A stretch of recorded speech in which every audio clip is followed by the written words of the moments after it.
Dans cette séquence, nous allons aborder les catégories pour classer les articles. C'est une obligation. Tous les articles doivent être obligatoirement classés, rangés dans des catégories. Alors, quelle est l'utilité des catégories? Eh bien, pour les rédacteurs, cela permettra de filtrer les contenus selon les catégories créées, tout ceci dans l'administration. Pour les visiteurs, eh bien, cela leur permettra d'afficher tous les articles d'une catégorie donnée.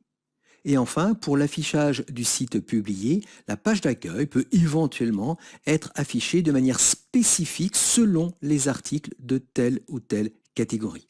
Alors, quelle va être la méthodologie adoptée? Eh bien, dans un premier temps, nous allons créer les catégories voulues. Ensuite, nous créerons des articles et nous rangerons ces articles dans les bonnes catégories. Alors, attention au niveau du libellé des catégories. Le libellé que vous allez utiliser va apparaître tel quel dans les différentes zones d'affichage du site. Et enfin, faites attention aussi au pluriel, à l'utilisation des majuscules, des caractères accentués. Tout ceci va intervenir dans l'affichage. Enfin, pour terminer cette petite introduction, sachez que la science de la classification s'appelle la taxinomie. Parfait, nous allons donc dans un premier temps créer une nouvelle catégorie. Pour ce faire, dans le menu Article, je vais choisir Catégorie. Et vous voyez qu'il y a déjà une catégorie qui existe. Elle a été créée par défaut et elle s'appelle non classé. Si jamais vous ne rangez pas un article dans une catégorie, eh bien automatiquement cet article sera classé dans la catégorie non classé. Donc nous allons créer une première catégorie. Dans la zone de gauche, ajouter une nouvelle catégorie. Dans le champ nom, nous allons nommer cette catégorie. Je vais l'appeler texte. Ensuite, vous avez le slug.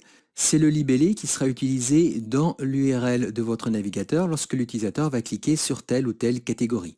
Il est automatiquement généré à partir du nom et par WordPress. Donc je vais le laisser faire. Catégorie parente, on ne va pas l'utiliser, c'est pas très pratique, ça complexifie la navigation pour les internautes. Enfin, la description va apparaître lorsque un utilisateur va cliquer sur telle ou telle catégorie. Et à ce moment-là, il verra le nom de la catégorie et la description. Attention, cette catégorie n'est pas forcément utilisée par tous les thèmes. Donc c'est un point sur lequel il faudra bien faire attention.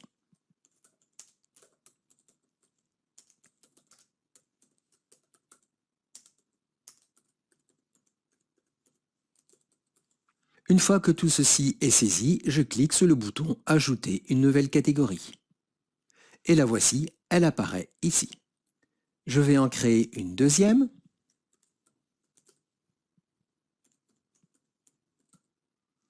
Le slug, je le laisse tel quel, je ne mets pas de catégorie parente et je mets une petite description. Voilà, je vais rester très simple.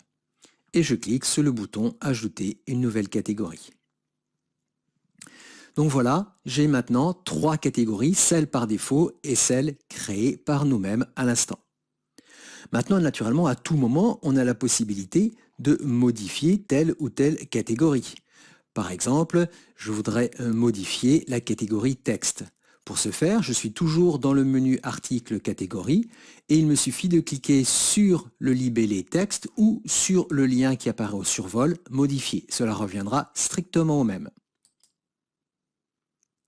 Et donc ici, nous allons pouvoir à nouveau modifier le nom, le slug, la catégorie parente et la description si besoin est. Je vais rajouter par exemple un élément de description. Voilà, tout simplement. Naturellement, vous pouvez modifier n'importe quel autre paramètre. À ce moment-là, il me suffit de cliquer sur le bouton « Mettre à jour ». Et voilà, ma modification a été apportée. Je reviens sur la liste des catégories. Et j'ai bien ici texte avec ma modification qui a été apportée. Si jamais vous avez besoin d'effectuer une modification rapide, simple, eh bien au survol de telle ou telle catégorie, vous pouvez demander modification rapide. À ce moment-là, vous voyez que vous n'avez accès qu'au nom et qu'au slug. Donc ici, par exemple, je vais ajouter un S au nom et je vais faire de même au slug. Et je clique sur le bouton Mettre à jour la catégorie.